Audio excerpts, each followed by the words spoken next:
Adiga Martin, mother of three, is tonight demanding justice for her 2-year-old daughter who was beaten by a close relative. Rhonda Samaru left her 2-year-old daughter, Isabel Samaru, in the care of an estranged relative on Thursday to go to work.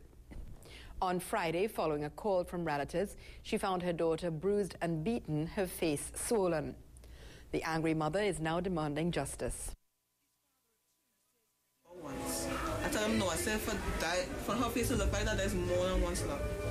Then he admitted, yes, he had more than once. I see why.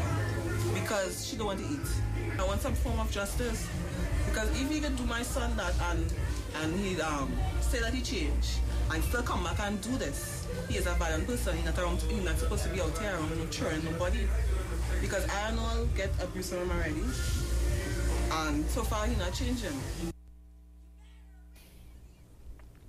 The relative, who lives in central Trinidad, has since been arrested and charged.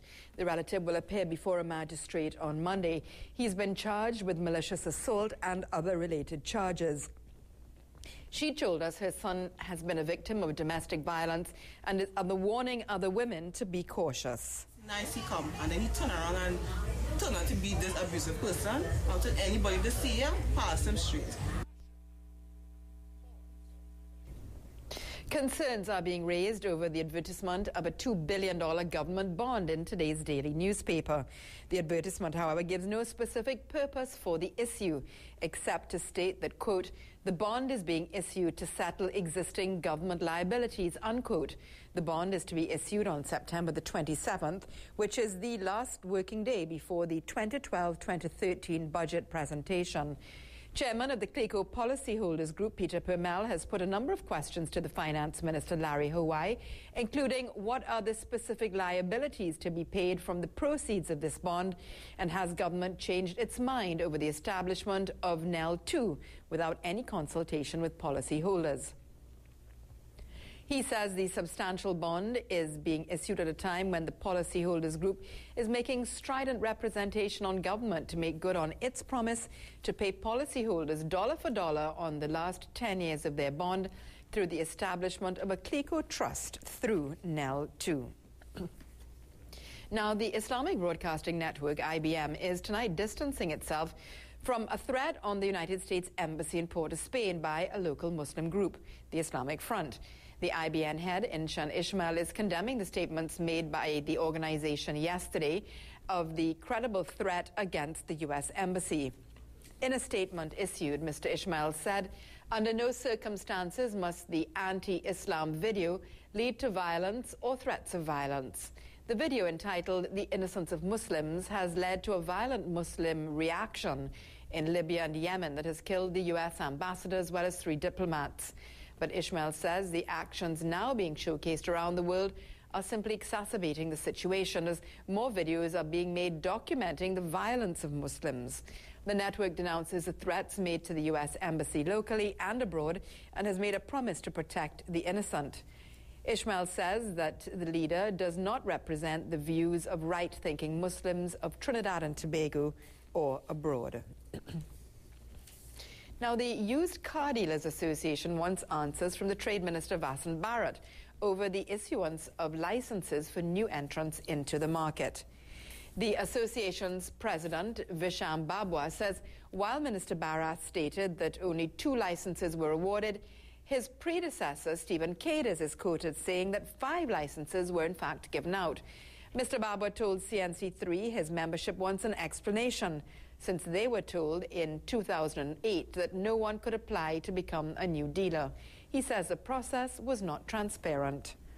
Fair process. The public would have been notified that they could apply for licenses. And just a few persons, 4 or 5 persons, to receive license. I am still just asking the question, who are these persons?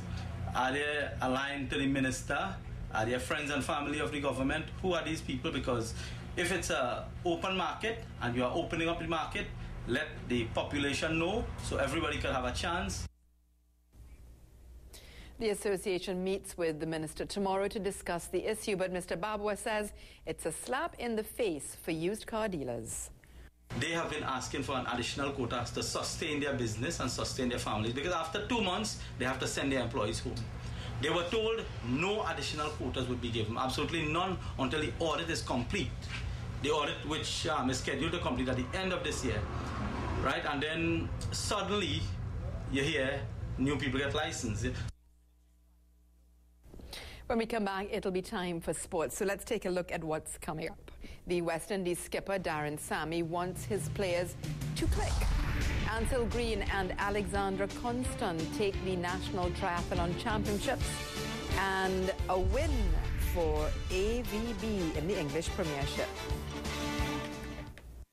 Mrs. B is happy. She's happy because she knows every bottle of Smolta is filled with B vitamins, ideal for growth, concentration, and vitality. Give them their B's. Smolta, because you love them.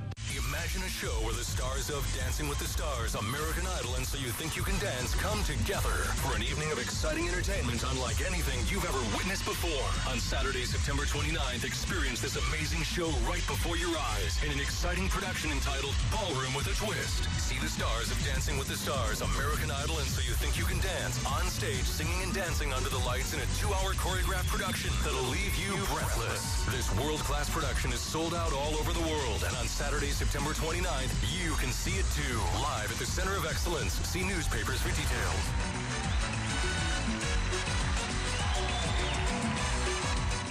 Here's what you'll enjoy when you visit the new Rupnarine showroom, corner Front Street and Wrightson Road, Port of Spain.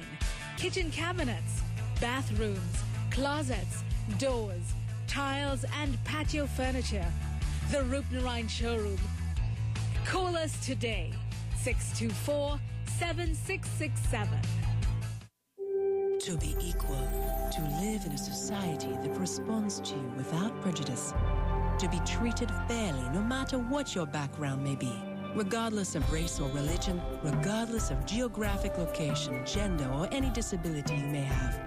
It's not just an idea we should live by, but an ideal that our children can look up to, that our communities can aspire to, that our employers must embrace. But it's more than that. It is the right of every citizen of Trinidad and Tobago. It is a right that is championed and upheld by the Equal Opportunity Commission.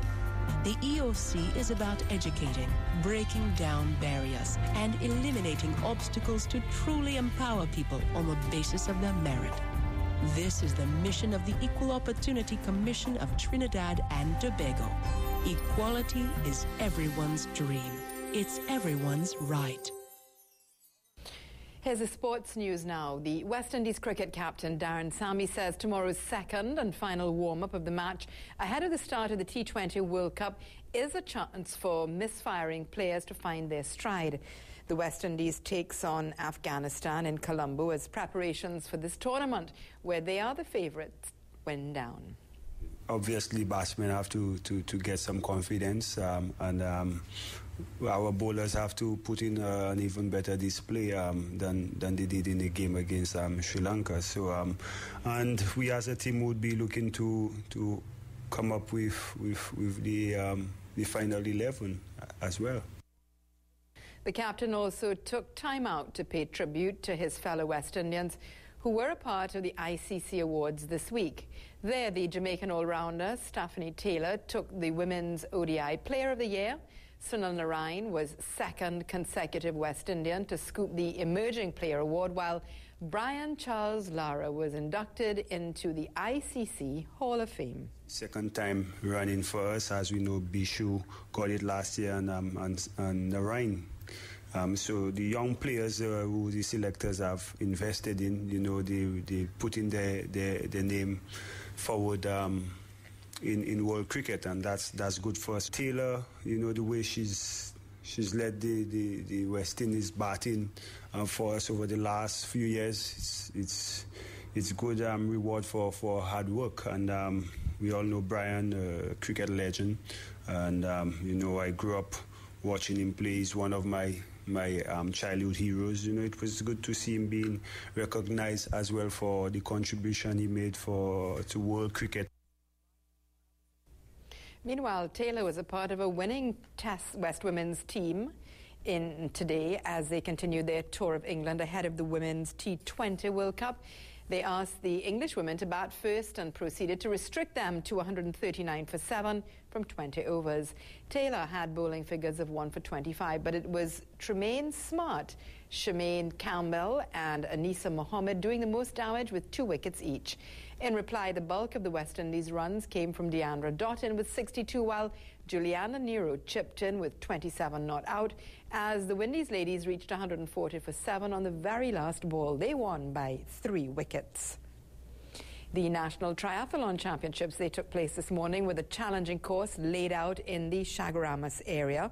Participants competed in both an Olympic distance as well as a sprint distance race from entering the chilly Chaguaramas waters in the early hours this morning. The Olympic distance comprised 1.5-kilometer swim as well as a 40-kilometer ride through the Macquarie Valley. That was then followed by a 10-kilometer run, which in the end proved to be the great divider among the participants. There was also a version of the event for children. They were keen to compete as well. The division came close to a sprint between the eventual winner, Stefan Steuven, and runner-up, Christian Chin Lee. Ansel Green was the men's Olympic distance winner and explained how he paced himself for the win. The course was a little difficult on the swim. I had us flat at the beginning of the race, and well, it had space, so I ended up on a wheel, and then the leader was Alexandra. She's a German national. I fought on the ride and I catch on the ride, so after that I hold the pace after then. The Olympic distance winner was Alexandra Constant, while Renee Chinley took the women's sprint distance title and Jason Costello won the men's version. Cleveland Ford took home the $3,000 first prize, the Venture Credit Union's 5K road race and fun walk today. Before the race, which commenced in front of the Couva RC Church, participants got an entertaining aerobics warm-up and an opportunity as well to meet the Minister of the People and Social Development, Dr. Glenn Ramadar Singh, who was also a participant in this year's event. Anything that is for healthy eating, active lifestyles, that will redound to the benefit of the community, and I'm very, very happy to see so many young people out here today in full force supporting a constructive, positive activity like this so very early in the morning. The race course took the runners through the Couva area before finishing on the corner of Noel Street and the Couva Main Road in the vicinity of the Venture Building. The Honourable Minister was a fast finisher coming to the line, but he finished well behind the eventual winner Ford, who beat Matthew Hagley of the Defence Force. Last year's winner, Richard Jones, had to settle in for third. In the women's event, Tony Nero was better than the rest of the field. I haven't really done any sort of polishing up work for this, but I still was able to hold on and run well at the end. It's good. I pushed really hard because I want to get a good time, because I'm training really hard for a half marathon. Which one is half marathon? It's in Bulgaria. Yeah. October 6th. So you're ready for that?